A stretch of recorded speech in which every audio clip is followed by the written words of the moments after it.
Seraphina had never known kindness, never felt a gentle touch that didn't bring pain.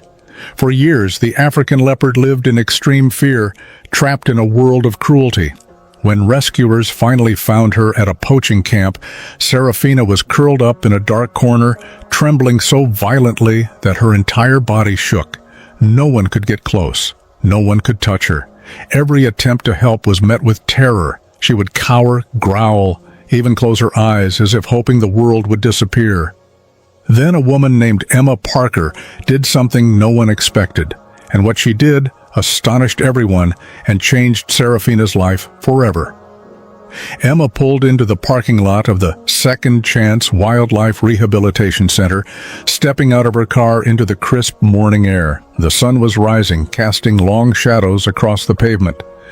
Today was supposed to be like any other shift.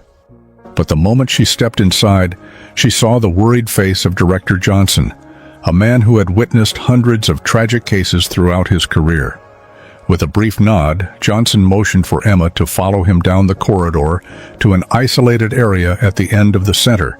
The familiar sounds of animals echoed throughout, but when they reached their destination, there was only silence.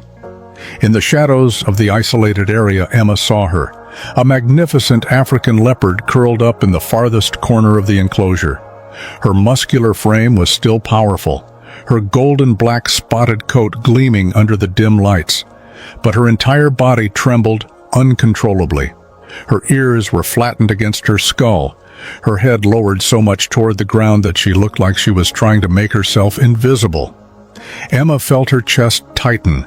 Through the leopard's eyes and body language, she immediately understood this wasn't an ordinary case. Seraphina wasn't just a captured wild leopard. She was a victim of cruel mistreatment, confined in a small, filthy cage, never experiencing a touch that wasn't accompanied by pain. Seeing how Seraphina cowered, trembled, and refused eye contact, Emma understood this wasn't just fear. This was a broken soul. After a brief exchange about the leopard's condition and the futile efforts to approach her, Emma did something unexpected. Instead of trying conventional methods, she slowly sat down on the floor in front of Seraphina's enclosure. No words, no approach, no attempt to touch her, simply sitting there. Surprise was evident on Johnson's face, but Emma didn't care. She focused solely on Seraphina, completely trusting her method. If it meant sitting there all day, she would sit there all day. Seraphina didn't move, didn't look at Emma, didn't react at all. But Emma stayed. Minutes passed, then an hour, then two, still the same. Seraphina remained curled in her corner, body tense, her entire world immersed in fear. But Emma wasn't going anywhere, because she knew the first step to healing was trust, and she was willing to wait.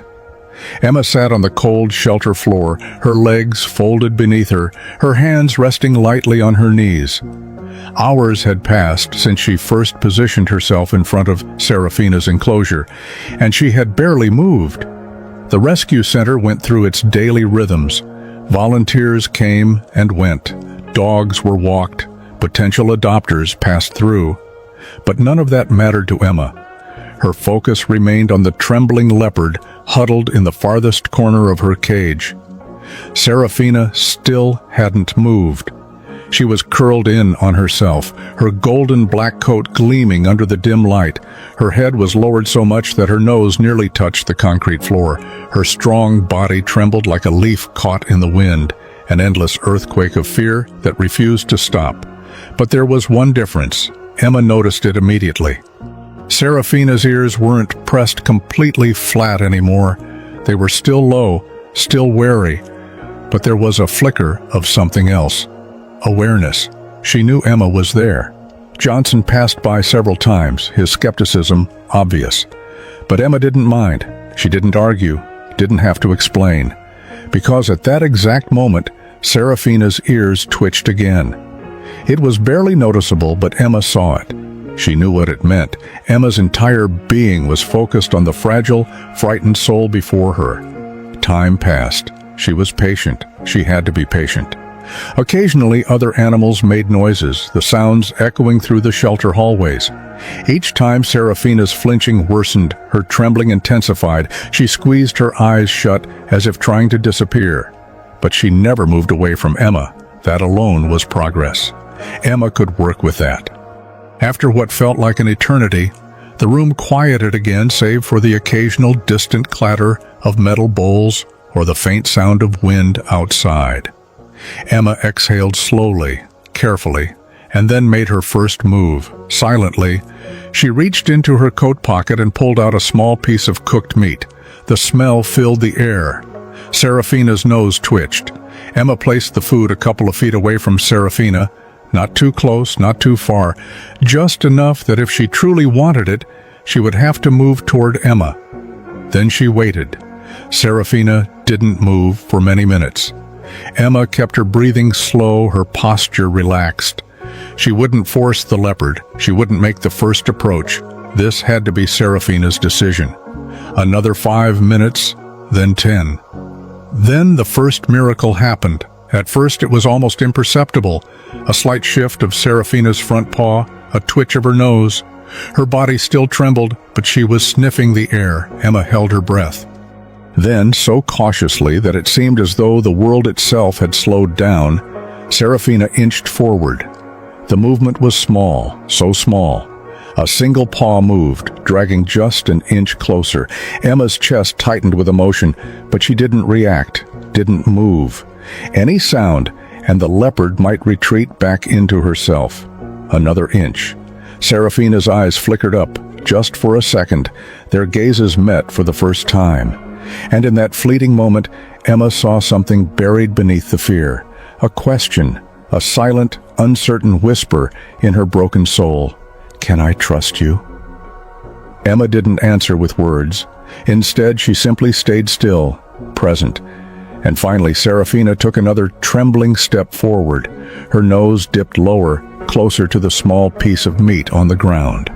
Another hesitation, another pause. Then she snatched it and bolted back to her corner. Emma felt tears sting her eyes, her hands curling into fists against her lap. It wasn't much, not complete trust.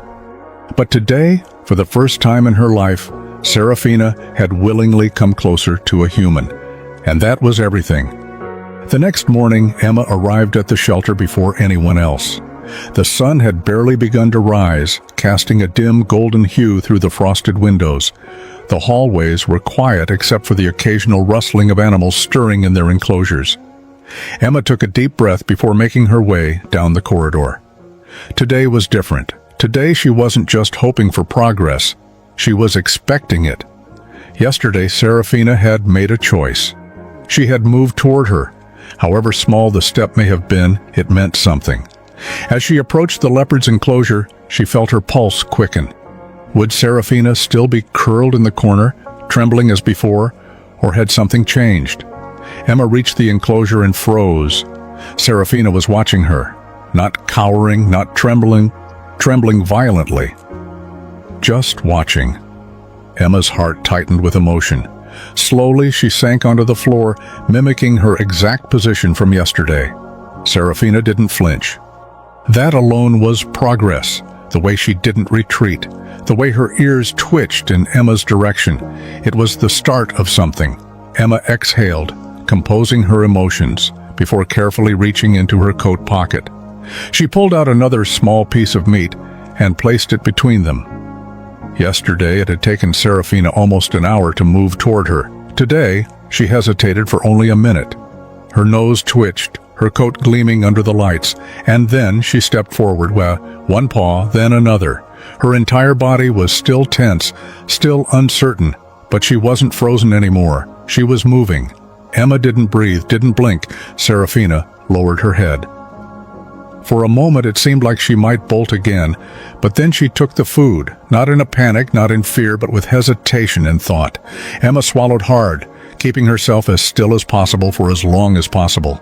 Then, slowly, she turned her palm upward. An invitation. Seraphina froze. The piece of meat still between her teeth. Her eyes flickered between Emma's outstretched hand and the floor. For a long time, nothing happened. Then the miracle Emma had been waiting for. Seraphina moved toward her hand. Not much, just a fraction of an inch, but enough that her whiskers brushed against Emma's fingers. Emma's breath hitched. She didn't pull away, didn't move, and then, just as quickly as she had come close, Seraphina pulled back a step. Emma didn't let disappointment creep in. Because today Seraphina had made the choice to approach her, and that meant everything. Seraphina's ears twitched at the sound of Emma's soft breath. And then, for the first time, her tail gave the tiniest wag. It was barely noticeable, a small, almost uncertain movement. But Emma saw it, and for the first time since meeting Seraphina, she let herself hope this was only the beginning. The next morning, Emma arrived at the shelter with a renewed sense of determination.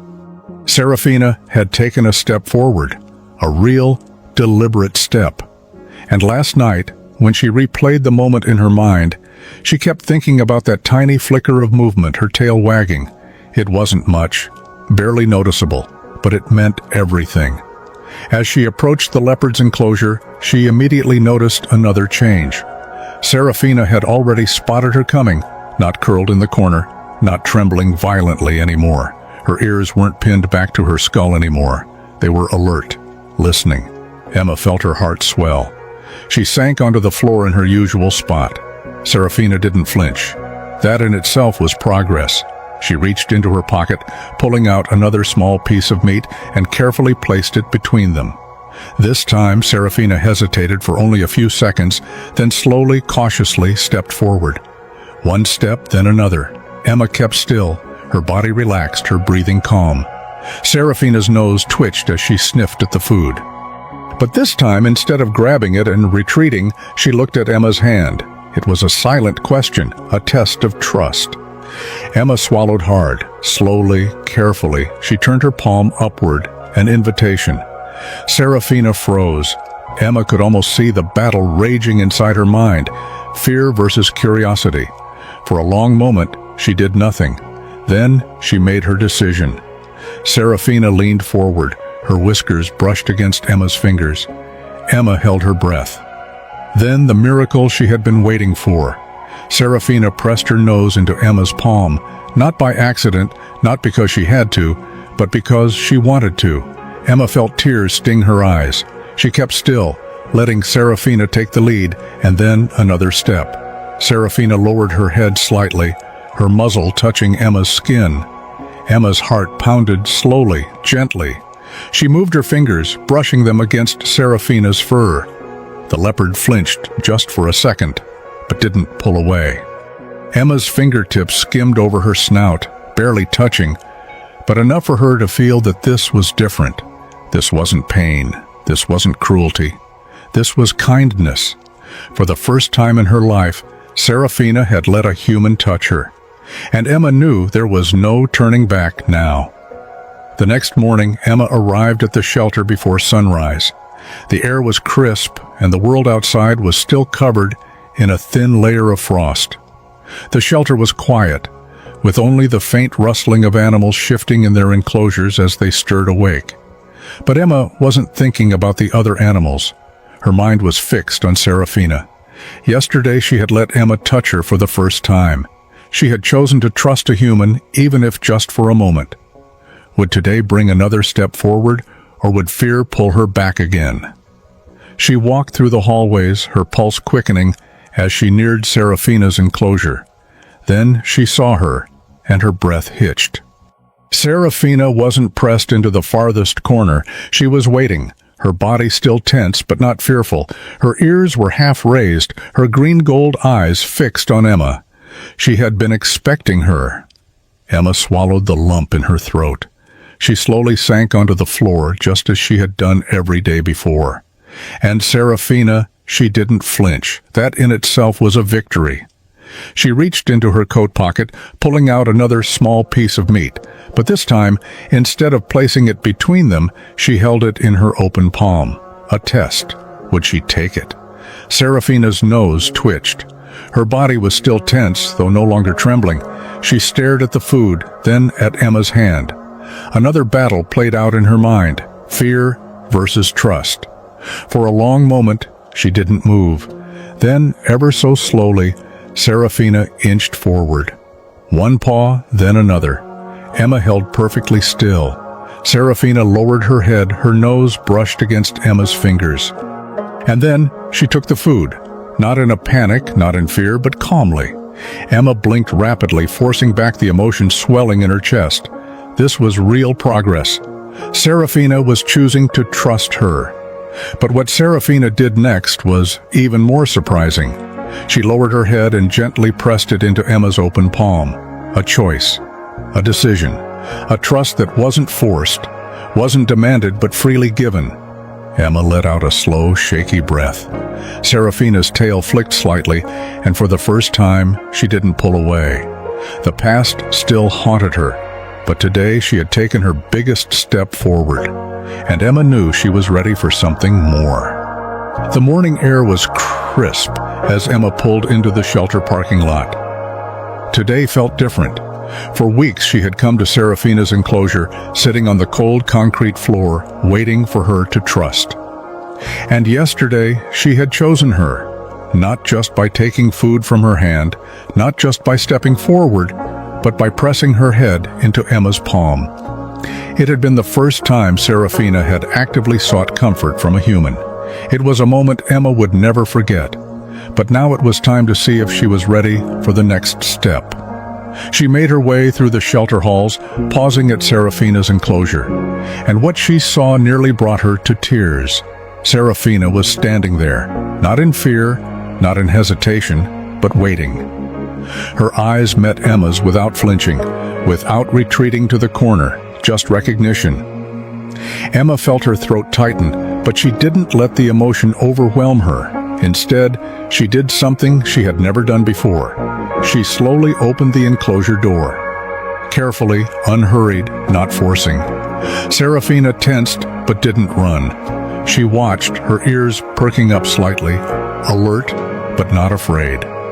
Emma knelt down, extending her hand again, palm open. An invitation. A challenge. Would Seraphina step out? For a long moment, Seraphina didn't move. Emma didn't push her, didn't urge. She waited, patient as always. Then Seraphina did something that shocked everyone in the shelter. She stepped forward past the invisible boundary that had trapped her in fear for so long.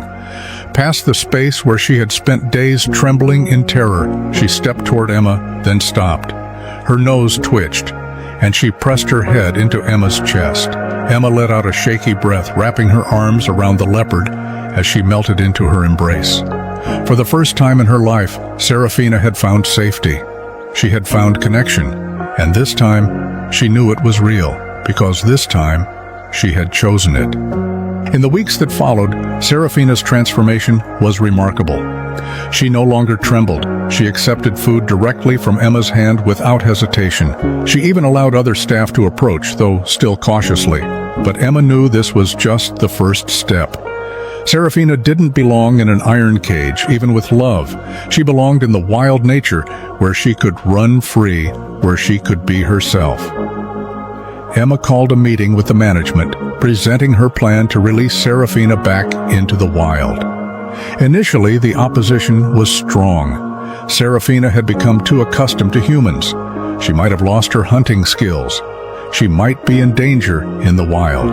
But Emma was adamant. She hadn't rescued Seraphina to keep her caged forever. She had rescued her so she could live the life she was born to live, free and wild. Finally, they agreed on a plan. Seraphina would be taken to a remote area in Etosha National Park, where there was a natural leopard population, but little human intervention. She would be fitted with a GPS collar to monitor her progress, and before release, she would be retrained in hunting skills. For a month, Emma worked tirelessly with Seraphina. Instead of placing food directly within reach, she began hiding it, forcing the leopard to search, smell, and chase. At first, Seraphina was awkward, as if she had forgotten her natural instincts, but gradually, with Emma's patience, she began to remember. Her powerful muscles tensed as she lunged at the dummy prey. Her eyes became sharp, focused. Each day she grew stronger, more confident, more ready. Finally, the day of Seraphina's release arrived. Emma sat beside the transport cage throughout the long journey to the release site. The GPS collar was fitted, gentle, and non-intrusive. Seraphina lay calmly, occasionally looking at Emma with eyes that no longer held fear. When they arrived, Emma felt a strange emotion rise in her chest, sadness mixed with joy. Sad to say goodbye to the creature she had spent so much time and emotion on. Joy knowing that Seraphina would have the chance to live the life she deserved to live. The transport cage was placed on the ground, the door facing toward the vast grassland that stretched to the horizon. Emma knelt beside it, looking into Seraphina's eyes one last time. There was no fear in those eyes anymore, no doubt, only calm and strength, and perhaps something that looked like gratitude. Emma opened the cage door. Seraphina didn't rush out immediately. She stepped out cautiously, head held high, nose testing the new air. She looked around, surveying the environment with curiosity and caution. Then she looked back at Emma one last time. In that moment, there was a deep connection between human and beast. An understanding without words, a goodbye that didn't need to be spoken. After that, Seraphina turned away. Initially, she moved slowly, cautiously, but with each step, she seemed to remember her true nature. Her stride became more confident, faster, and then, in a pure moment of freedom, she broke into a run. Emma stood there, tears streaming down her face, watching Seraphina sprint toward the horizon. Her golden black coat gleamed in the sunlight, her powerful body moving with the grace and strength that only truly free creatures can possess. Seraphina ran and ran until she was just a small dot on the vast grassland, then disappeared completely. But Emma knew this wasn't the end. This was a new beginning for Seraphina, a life without fear, without captivity. 6 months later, Emma sat in her small office at the rescue center, looking at the data from Seraphina's GPS collar. The leopard hadn't just survived, she was thriving. She had established her own territory, hunted successfully, and even joined the local leopard population. And most recently, the data showed a movement pattern that Emma couldn't mistake, the pattern of a mother leopard with small cubs. Seraphina hadn't just found freedom, she had found a family. She was passing on life, continuing the cycle of this rare African leopard species. Emma pressed her hand against the screen, smiling through tears. Her work was done. Seraphina had become what she was born to be, wild, free, and unafraid. And perhaps, just perhaps, Emma wondered, was there somewhere in Seraphina's cubs a part of their mother that still remembered, the woman who taught her that not all humans bring pain? Was a part of Seraphina still carrying the lesson of trust and patience that Emma had taught her? Emma would never know the answer. But she knew one thing, the moment when Seraphina took the meat from her hand, the moment when the leopard chose to trust, had changed her forever. Because sometimes the most wounded hearts are the ones most capable of fierce love. And sometimes all it takes to heal is a gentle hand and endless patience. If this story touched your heart, don't forget to like this video and subscribe to the channel. Share it with those who believe in second chances. And let's spread the message of love, patience, and hope.